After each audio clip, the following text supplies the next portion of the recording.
मनीष कश्यप को चाहते हैं और आपकी आंखें सर्वोच्च न्यायालय पर टिकी हुई है, तो जरा ध्यान से इस खबर को सुनिएगा और हो सकता है कि आप खड़े हैं तो बैठ जाइए।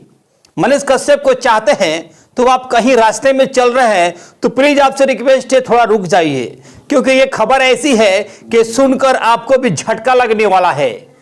आप सोच रहे थे कि मनीष कश्यप को सुनवाई सुप्रीम कोर्ट 8 मई को करेगा तो सुप्रीम कोर्ट से मनीष कश्यप रिहा हो जाएंगे और उनके ऊपर लगाया गया एनएसए एक्ट हट जाएगा और मनीष कश्यप पुनः बिहार में आकर फिर उसी प्रकार से इंजीनियरों को साथ में सरकार का रिलाई करेंगे। तो आपको मैं बता देना चाहता हूं कि सबको रिलाई करने वाले यूट्यूबर मनीष कश्यप का पुनः सुप्रीम कोर्ट ने ऐसा रेल दिया है कि आप सोच भी नहीं सकते हैं। नमस्कार, आप देख रहे हैं आर्यन भारत के साथ और मैं हूं आरबी। आज 8 मई को जब सुनवाई हुआ तो साफ तौर पे सुप्रीम कोर्ट ने इनकार कर दिया कि एनएसए एक्ट को साथ साथ में आपके तमाम जितने भी एफआईआर दर्ज है किसी भी याचिका पर सुनवाई नहीं करते हैं, नहीं करेंगे और सारी याचिकाओं को खारिज करते हुए मनीष कश्यप को फटकारा और फटकार देते हुए मनीष कश्यप को यह कहा गया कि मनीष कश्यप एक स्थिर राज्य में आपने दंगा कराने का काम किया है, इसके वजह से आपके ऊपर लगा हुआ एनएसए एक्ट का सुनवाई के साथ साथ सभी याचिकाओं पे हम सुनवाई नहीं कर सकते हैं। खारिज करते हुए सुप्रीम कोर्ट ने उन्हें फटकार दिया और आपको मैं बता देना चाहता हूं कि मनीष कश्यप की तरफ से वकील पेश हुए, उन्होंने साफ तौर पे कहा कि मनीष कश्यप यदि दंगा कराना चाहते हैं, मनीष कश्यप यदि फर्जी पत्रकार है, मनीष कश्यप इस प्रकार से सबसे पहले यदि काम किए तो ऐसे तमाम मीडिया संस्थाओं के पत्रकारों पर भी कार्रवाई होनी चाहिए। वकील साहब सुप्रीम कोर्ट से मांग की है। हालांकि जब यह मांग जायज है क्योंकि मनीष कश्यप एकलौता पत्रकार नहीं है जो भड़काऊ बयान और भड़काऊ आपका वीडियो चलाया था। इसका तमाम ऐसे भी मीडिया संस्था है जहां से आपका इलेक्ट्रॉनिक मीडिया हो गया, साथ साथ प्रिंट मीडिया, ये सभी लोग चलाए थे। तो वकील साहब का साफ तौर पे कहना है, सुप्रीम कोर्ट से मांग है कि यदि मनीष कश्यप सलाखों के अंदर रहते हैं तो तमाम मीडिया संस्थाओं के पत्रकार जिन्होंने छापा था, जिन्होंने दिखाया था, सबके ऊपर कार्रवाई होनी चाहिए और सब सलाखों के अंदर होना चाहिए। यह तो बात क्लियर हो गया कि मनीष कश्यप को कहीं से भी राहत नहीं मिली। हालांकि मनीष कश्यप के चाहने वाले, वो गरीब, वो मजदूर जिनकी आवाज से मनीष कश्यप बड़े आस उम्मीद के साथ आज निगाहें सर्वोच्च न्यायालय पर टिका हुआ था कि आज मनीष कश्यप को राहत मिलेगा और एनएसए एक्ट लगा है तो शायद आज उन पे हट जाएगा और पुनः वो बिहार वापस आ जाएंगे। लेकिन आपको जानकारी के लिए मैं बता देना चाहता हूं कि ऐसा नहीं हुआ।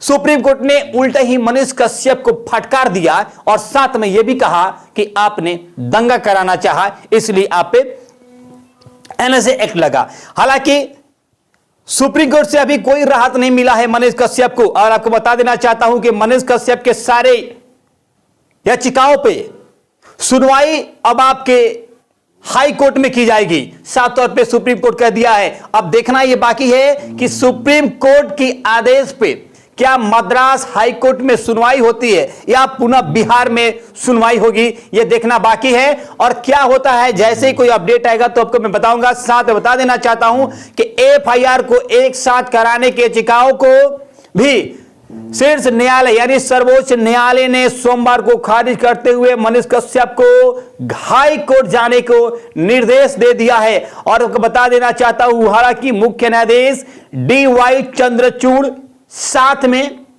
PS नरसिम्हा साथ में जस्टिस JB पारदीवाल की बेंच ने आज सुनवाई की और इस सुनवाई में मनीष कश्यप को फटकारते हुए हाई कोर्ट जाने का और हाई कोर्ट का दरवाजा खटखटाने को कह दिया। साफ तौर पे सुप्रीम कोर्ट का कहना है कि एक स्थिर राज्य तमिलनाडु, हम इस पर विचार नहीं कर सकते हैं। एक स्थिर राज्य है तमिलनाडु, हम इस पर विचार नहीं कर सकते हैं। और मनदीप सिंह वकील ने अन्य मीडिया संस्थाओं पे कार्रवाई करने की मांग की है। चलिए अब देखना बाकी है कि जब आप मनीष कश्यप को चाहते हैं और आपकी चाहत थी कि 28 अप्रैल को मनीष कश्यप छूट जाए, लेकिन अगला डेट मिला 8 मई को, और 8 मई को सभी मनीष कश्यप के चाहने वाले, चाहे बिहार के मजदूर हो चाहे गरीब हो, तमाम वो लोग जो मनीष कश्यप को अपने दिल में हृदय में जगह दिए हुए हैं, उनकी इच्छा थी कि मनीष कश्यप वापस आ जाए अपने बिहार। लेकिन आपको जानकर यह हैरानी होगी कि मनीष कश्यप को छूटने में शायद हो सकता है कि 2-3 साल लग जाए, कोई कंफर्म नहीं है, क्योंकि मनीष कश्यप एक पत्रकार नहीं है। बहुत आप लोग जाने होंगे कि मनीष कश्यप पत्रकार है, जी नहीं, ये मनीष कश्यप पत्रकार नहीं है। मनीष कश्यप एक राजनेता है, और राजनेता की बोली बोलने वाले मनीष कश्यप आज सलाखों के अंदर है। हालांकि साफ तौर पे ये सुप्रीम कोर्ट ने बात को साफ कर दिया है कि एनएसए एक्ट क्यों लगाया गया है। साथ में एक पत्रकार की कतई ये लैंग्वेज नहीं है कि जिस प्रकार से मनीष कश्यप सरकार के खिलाफ बोला था और एक राज्य और दूसरे राज्य में दंगा कराना चाहते थे। हालांकि सारे चीजों पे मद्देनजर रखते हुए सुप्रीम कोर्ट ने सारी याचिकाओं का खारिज करते हुए मनीष कश्यप को फटकारा दिया और साफ तौर पे कह दिया कि मनीष कश्यप आप हाई कोर्ट का दरवाजा खटखटाइए। अब हाई कोर्ट का देखना यह बाकी रह जाएगा कि हाई कोर्ट का दरवाजा कब तक खटखटा पाते हैं और हाई कोर्ट से मनीष कश्यप को न्याय कब तक मिलेगा, और न्याय मिलेगा कि नहीं मिलेगा, क्योंकि मनीष कश्यप पे कई ऐसे संदिग्ध आरोप भी लगा हुआ है। एक तो मान लीजिए मर्डर का भी है, तमाम ऐसे मनीष कश्यप पे संदिग्ध आरोप है, और आज सुप्रीम कोर्ट में भी इसका खुलासा हुआ है। अब देखना यह बाकी है कि मनीष कश्यप पे हाई कोर्ट बिहार में सुनवाई होता है कि फिर मद्रास हाई कोर्ट में सुनवाई होगा।